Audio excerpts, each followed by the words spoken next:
When it comes to a rumor of WWE having issues with Lacey Evans, Sean Ross Sapp reported that there is nothing to odd online speculation from non-credible Twitter accounts saying WWE isn't happy with Lacey Evans' performance.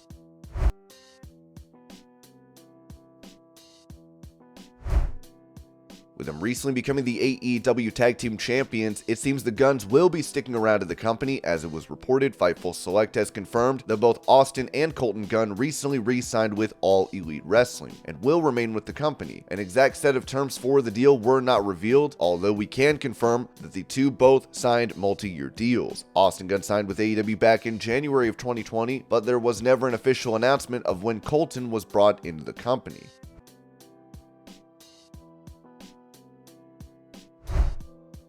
While there were reports of Roman Reigns only holding either the WWE or Universal title at WrestleMania 39, Dave Meltzer cleared the air on Wrestling Observer Radio. The key to this is that they are not creating a new championship on the Saturday night show. Yeah, they were talking about doing a second title on Saturday night. If it was Roman and The Rock, then they were going to create a championship on Saturday night that Cody would have probably ended up winning, but it was Cody, Drew, or Rollins that was going to come out of that one. They were creating a second one because they want to go back to two titles. Ringside News added, "We can confirm that Roman Reigns was never scheduled for two defenses. If Rock was in, Rock was in. Never two defenses. Any talk of splitting up the titles is misinformed talk about changing title designs."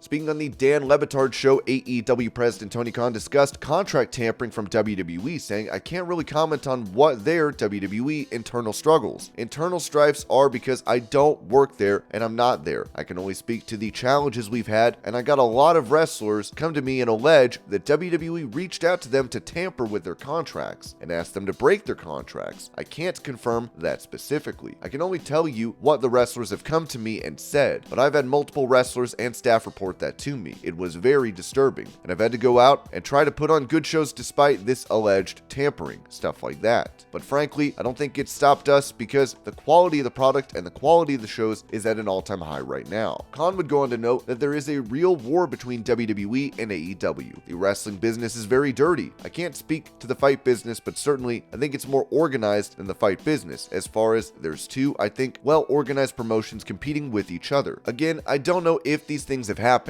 I only know what people have come to me and alleged, but I do know it's a real war between AEW and WWE, and the fans are interested in it, and that was part of the original business model of AEW, and I knew wrestling fans, frankly, are very interested in wrestling free agency and wrestling wars, and I believe we could create a free agent market that is definitely a real thing now, and that would be a big part of the story. I think wrestling fans, at the end of the day, that a lot of what happens in wrestling shows is sometimes story, and that's why people like watching the shows. They like stories, and the exciting matches, and especially the combination of the two, when the stories lead to exciting matches and vice versa. Now, what's interesting is the story that is the most real, the most intense, and the most hatred in all of pro wrestling is that between the two wrestling promotions. I think we truly hate each other, and I think it makes for really exciting TV, and it makes for an exciting wrestling war.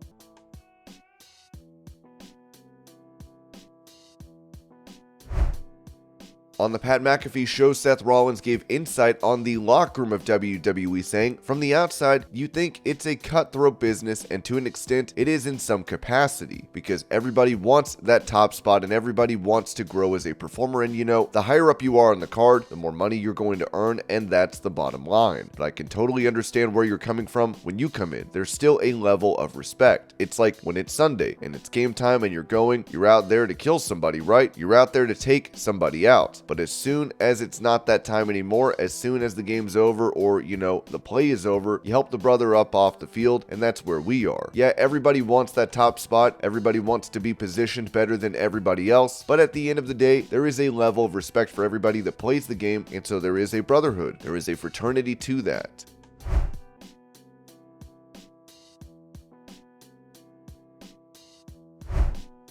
When it comes to an appearance at WrestleMania 39 for Kurt Angle, the man himself said on his podcast, "Right now, my flight plans leave Sunday morning. I'll watch the first half of WrestleMania. I might stay and extend my flight to the next day, but I want to watch Roman Reigns and Cody Rhodes because I believe he's going to win the title. I'm doing an appearance for WrestleCon. I believe I'm going to do some stuff for WWE as well. I plan on going to WrestleMania for one day. I'm really excited about it. This is the first WrestleMania I've gone to in a while."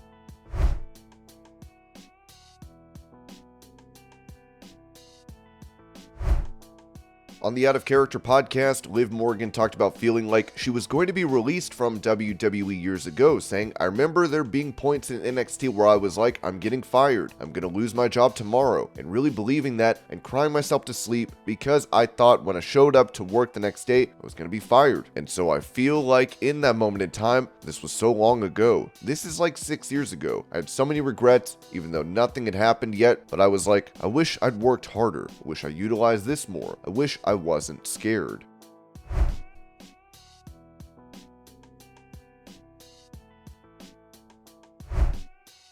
With wrestling news, Devon Dudley spoke about his recent departure from WWE, saying this about rumors of him being threatened with losing his job over doing an autograph signing. Let me just say this, no issues with Triple H. Triple H did not threaten to fire me. What a lot of people don't know is I did not speak to Hunter directly during that. But no, he did not threaten to fire me. It was just, again, miscommunication on the dirt sheet writers or whatever. But that was not the case. Again, I can't really go into detail right now. You have shirts out there that say I'm a Paul Heyman guy. I'm a Paul Heyman guy because he helped me with ECW, but I'm only a Triple H guy. I can't begin to thank that man enough for everything that he's done for me. He was the reason why I became a producer. When Bubba and I left in 2016 as talent, it was, from my understanding, it was him that actually suggested for me to become a producer. I remember the night we said farewell to the Dudleys. He pulled me aside and asked me if I would like the job. I told him I'm not ready to hang it up yet. There's still a lot left in the tank for me. I would still love to wrestle and maybe help out some of the younger talent, like Apollo Crews,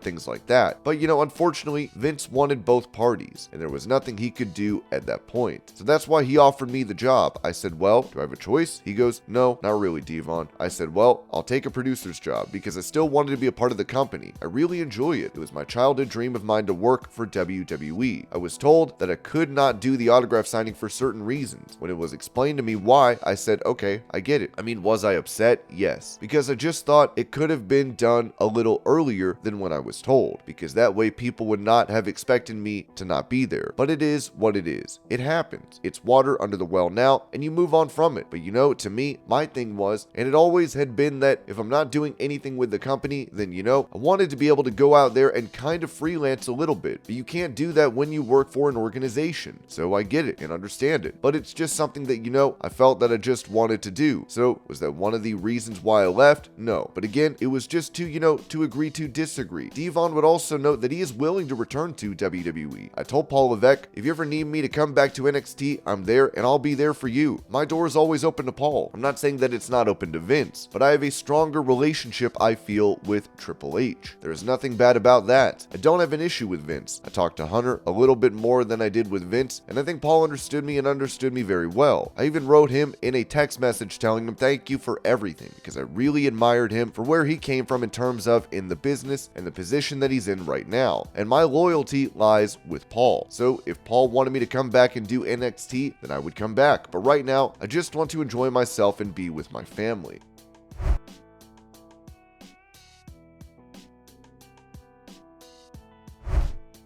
When speaking to Ariel Helwani, Cody Rhodes recalled his meeting with Vince McMahon regarding his return to WWE, where Rhodes was asked by Helwani, did Vince say anything about the neck tattoo? Cody responded, no. There's a fun moment where I had such a great conversation with him. If I had not decided to come back, I still walked out of that meeting with him feeling really good. I brought him the old WWF title to show him because I have it, Dan Lambert gave it to me and for free, shockingly, but he just made a comment. He goes, we have the best artist and creative services department in the world. We could come up with some new logos for you. And I remember I just leaned in and kind of went like that, showing his tattoo, and showed him, and he did one of those classic laughs. Ha, never mind. That's it.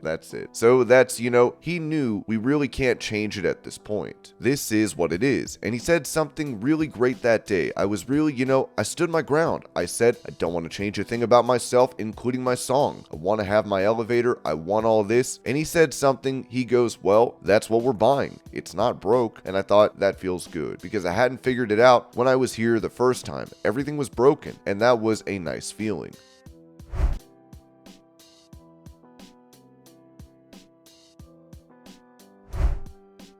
Touching on his time in AEW, Cody Rhodes mentioned how his bond with the Elite was put to the test. I had a great relationship with Matt, Nick, and Kenny, still do. It definitely was tested by being young executives. It was tested by having different opinions on wrestling, but our different opinions is what made it strong. That's what made us work. I want to do Crockett and Old School, and they want to do PWG and West Coast, and damn, I loved it. That contention is what made us bond. We're bonded forever because of the things we did. Talking about the incident at the All Out event where a backstage brawl took place between the Elite and CM Punk, Rhodes noted, there were some people texting me, man, you're the smartest guy in the room, and I wanted to write back, F you, man. I don't feel that way. I feel this thing we built got damaged. I just hated seeing that. I don't want that to be erased. I don't want that to go away. I was just bummed out when I saw it. That's not how we envisioned it.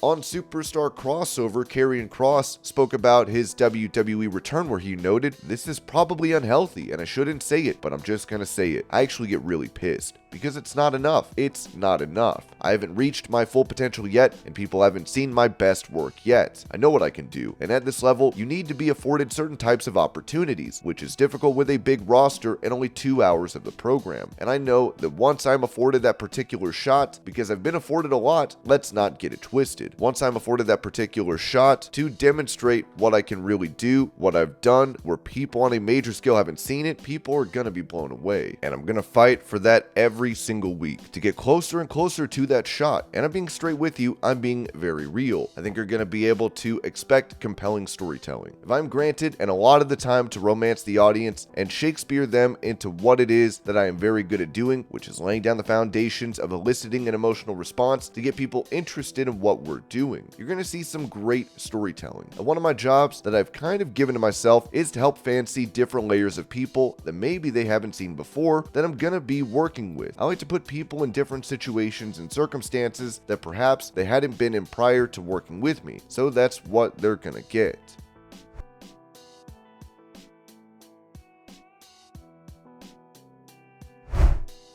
Sticking with the American Nightmare, Cody Rhodes had said that WWE doesn't need The Rock, telling Daily Mail, with all the respect in the world to one of the GOATs, The Rock, it looks like the options we have here within the roster are even better because of the stories that are happening. Rhodes would then clarify that comment, telling Sports Illustrated, I said the other day, and I said it in a pretty nice way, all respect to The Rock, I like what we have. I'm going to walk that one back. WrestleMania is amazing. If Rock decides to come to WrestleMania, please, simply because we're able to have WrestleMania because of someone like The Rock. And Rock was able to have WrestleMania because of somebody like Hulk Hogan, and because of the Dustys and Flairs, the Pipers. Our industry doesn't just exist. The content is so important in keeping it healthy and keeping it going and respecting these longtime fans. I hope I didn't talk out of turn because I absolutely adore The Rock and would love it if he was present in any setting. His family is massively important to what we do, and if Rock decides to show up to WrestleMania, Hollywood would love that. I will say, if Rock doesn't come to WrestleMania, we have an unbelievable card, if not the best ever, and the biggest ever in terms of the financials, the gates, 2 days in Hollywood. It's a win-win.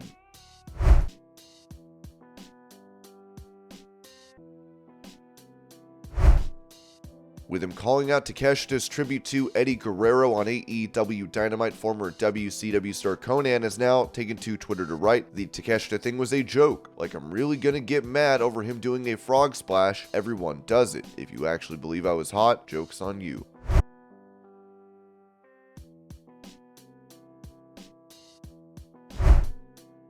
As his father and promoter Jerry Jarrett passed away, Jeff Jarrett took to Twitter to pay tribute as he wrote, when things go wrong, as they sometimes will, when the road you're trudging seems all uphill, when the funds are low and debts are high, and you want to smile but have to sigh, when care is pressing you down a bit, rest, if you must, but don't you quit. Life is queer with its twists and turns, as every one of us sometimes learns, and many a failure turns about when he might have won if he'd stuck it out. Don't give up, though the pace seems slow. You might succeed with another blow. Often the struggler has given up when he might captured the victory's cup. And he learned too late, when the night slipped down, how close he was to the golden crown. Success is failure turned inside out, the silver tint of clouds of doubt, and you never can tell how close you are. It may be near when it seems afar, so stick to the fight when you're hardest hit. It's when things seem worst that you mustn't quit.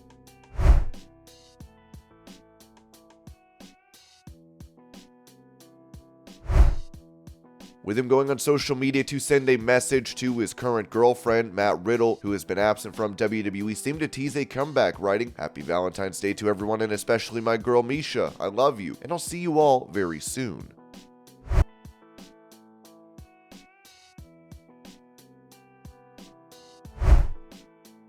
While the Young Bucks are in negotiations to sign new contracts with AEW according to Fightful, it seems two of the executive VPs could be heading to WWE. They went on Twitter to seemingly tease a jump to the other company, writing, "Less than a year left. Where does the time go? It was all a dream." The latter phrase is a reference from their Being the Elite series, where Matt Jackson has a nightmare about doing extra work for WWE in 2008.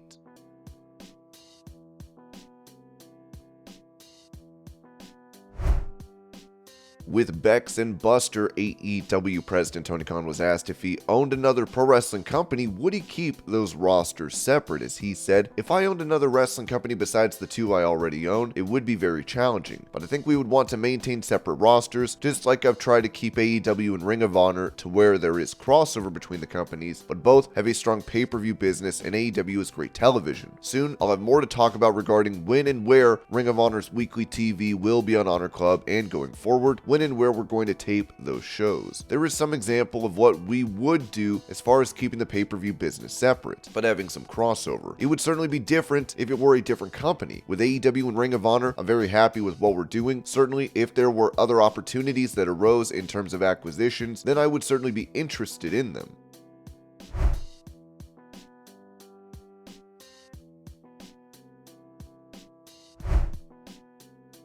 On her podcast, Nikki Bella addressed the hate she receives from pro wrestling fans as she noted, "Even when it comes to the wrestling business, I'm the most hated person online. There was literally an article written about it 2 weeks ago. It is true. I'm the most hated person in the wrestling industry. And it's so mind-blowing because I'm probably one of the nicest. Beyond that, I am hated for being so misunderstood. If I stick up for the women, I'm hated. If I stick up for myself, I'm hated. The thing that has always been mind-blowing is I've never claimed to be the best wrestler. For some reason, me wrestling and showing passion and love, they hate me for it. It's like I'm not allowed to be passionate or have love for it. In every industry, there's an MVP, there's a champ, there's the best. In ours, you don't have to be the best wrestler to be the most popular. I think a lot of people didn't like my popularity. We get dragged for a lot of stuff. Why should my passion and love be taken away? Or why should I be hated for it? I love the business so much and I love being in the ring so much. I never claimed to be the best. And people dragged me as if I'm out there saying no one can beat me. Yes, I am the longest reigning Divas champion in history. That'll never change. It's not like we were in the Olympics and I got there and won it. There is so much more that goes into being a WWE champion. There are so many components that go into it. It's really crazy because the wrestling industry absolutely hates me online. Not all of them. Obviously, the Bella army is so strong. We're talking about 10% out of 100. I also feel like I'm misunderstood. They read headlines, they don't listen to me fully. When we were on IG Live and Raw 30 came up, I was on IG Live for a good 20 to 30 minutes talking about Barmageddon season finale, and questions came in about Raw 30. That was about 3 minutes of a 20-minute IG Live, but people cut things down and made it as if I went on IG Live to talk about that. It's interesting because it's mind-blowing to me because I see all the hate, and it's really hard because I love this business so much. I broke my neck in this business and other bones, but I came back. I've risked my life. I've risked so many things because of how much I love it. It's hard when you're so hated for something. I'm always confused of like, why? What have I ever done? Being successful, literally, that's it, because I'm successful. I've never turned my back on the wrestling industry. The more success I've had, I've always tried to bring more awareness to women's wrestling and empower more women. What can my success do for others? There are a lot of people that see that and write articles about that too, which I'm so appreciative of the people that stick up for Brie and I, and have written amazing articles about us and showcase that is truly incredible. That small group, it's a really distinct demo, and it is mind-blowing. I also think the people that do hate, they are the ones that are afraid to not go with the flow. They're afraid that trolls are going to turn on them. There is a bandwagon of Bella hate.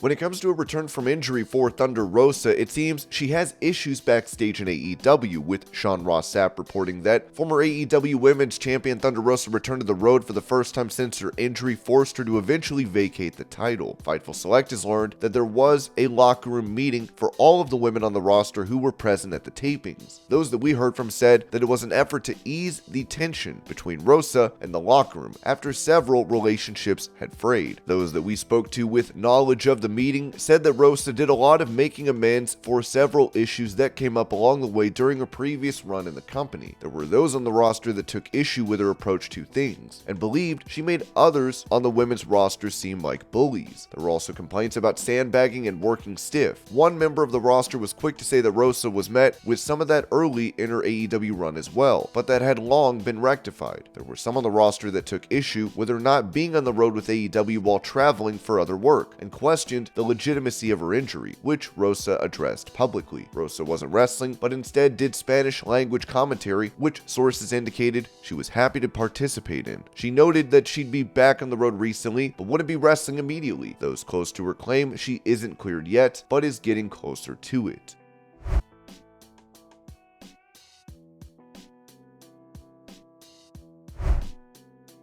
Asked if Jeff Hardy's pro wrestling career is over following his DUI arrest last year, Mike Johnson of PW Insider responded, "I sincerely hope not. No matter what mistakes Hardy has made, I think he's done a world of good in terms of entertaining and inspiring countless millions of people over the course of his career, and there's no Jeff Hardy was an a-hole story that makes the rounds, period, much less with any consistency. So he deserves to be able to come back and close his career out on his own terms, not just be randomly done. I think a lot of people are hoping he can handle his court case and stay sober and still perform. If he can't and chooses to leave wrestling on his own terms, that is one thing, and in my mind should be celebrated as someone putting his health first. The reason you haven't seen him, however, is that AEW isn't going to bring him back, and chance he has to be pulled off TV again, especially after Tony Khan stated he wouldn't bring Jeff back until he's shown he can maintain his sobriety. I don't believe that Hardy's career is over though, as long as he can make the positive moves he needs for himself and his family and get past his legal proceedings. Giving an update on the trial, it was said that he is currently slated for a pre-trial hearing on the 23rd in Florida that is listed as a case management conference. There had been a mention previously in court records of the two sides trying to come to some sort of plea deal in regard to the DUI arrest, but nothing official has been reflected in the court records.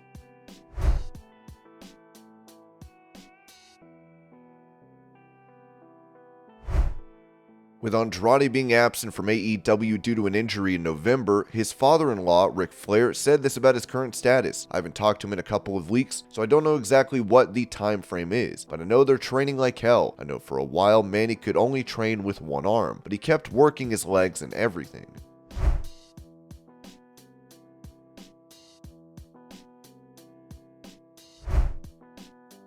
Despite recently getting out of the hospital, unfortunately, WWE Hall of Famer superstar Billy Graham has been hospitalized again, as his wife provided an update on Facebook. "Fans and friends, the following are condition reports I have received from Billy's wife, Valerie. Please consider contributing to their GoFundMe. Today is the last day their insurance will cover the cost of the rehab center. They will now have to pay $200 a day out of pocket. Thanks everyone and God bless. Please pray." They have called an ambulance to take Wayne back to the Mayo. The nurse cleaned them dressing on his pick line this morning and apparently didn't do something right because now it's coming out. I know that God has him and he is under the Lord's protection. So the first procedure took place at 3 a.m. but was unsuccessful. They scheduled him another type of procedure to insert the pick line for 7 a.m. but it was delayed. We were both beyond exhausted, but God in his infinite mercy was on us once again. They just got him back in his room about an hour ago with a pick line successfully placed. They said the way the original pick came out could have killed him, but our Lord had other plans. And last but not least, some of his hearing has returned. Yes, I have to talk loudly and very, very close to his ears, but he can hear me for the first time in almost 2 months. I'm so grateful and blessed to have you all in my life. That would be great. I start paying the $200 a day tomorrow. Thanks, Mike. We just got back to the nursing facility. A GoFundMe has been set up as it reads, "Friends, Wayne, Billy, has had a very rough run lately. He coded, but God decided that it was not his time to go and brought him back to us. He is going on over 3 weeks in the Mayo Hospital ICU, checked into a rehab center, and is now back at the Mayo. He is dealing with a myriad of very serious health issues, a major infection in his ears and skull that may take 6 months of intravenous IVs, congestive heart failure, diabetes, hearing loss as a result of the infection, and the list goes on. He is facing a long period of rehab, and his insurance will only pay a portion of this. He is facing at least 2 months in a skilled nursing facility once he is stabilized and released from the Mayo Hospital. Wayne has lost 45 pounds in the last 3 weeks. Wayne's wife, Valerie, is doing the best she can to work full-time, while also doing all she can for her husband. They are facing mounting long-term medical-related bills. Any amount would be greatly appreciated. God bless you and thank you. Prayers would be much appreciated.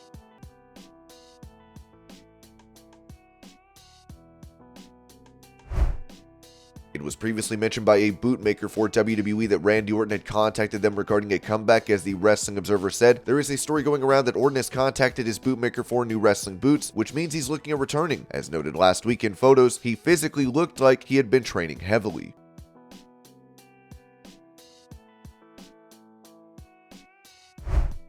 When it comes to WWE potentially signing a former AEW World Champion, Sean Ross Sapp reported that there is chatter emanating from WWE of late, with several in the company believing they have a chance to land Kenny Omega. Despite the AEW-WWE rivalry, we're told that Omega had a positive relationship with WWE, and especially Triple H, when discussing the potential of heading to the company in late 2018. Ultimately, Kenny chose to go to AEW. Though there have been heavy AEW accusations regarding contract tampering, WWE sources told Fightful they don't believe that was the case with Omega specifically.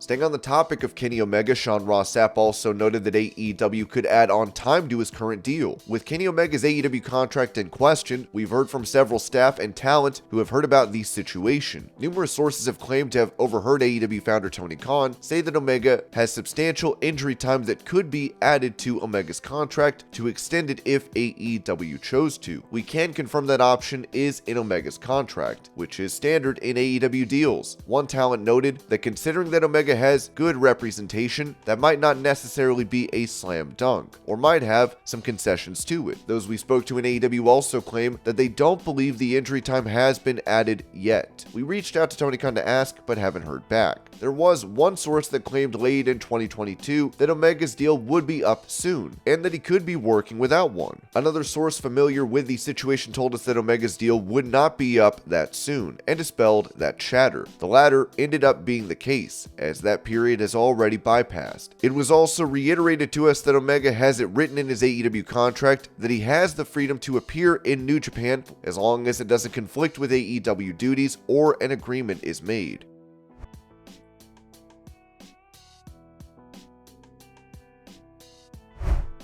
While he is not in charge of creative at the moment, it seems that WWE Chairman Vince McMahon still has something to do with the feud between Sami Zayn and Roman Reigns. As Dave Meltzer pointed out on Wrestling Observer Radio, it's Paul Levesque, Triple H, and Vince. Vince does have input into this one, he definitely does, but still, in theory, it's Paul's decision.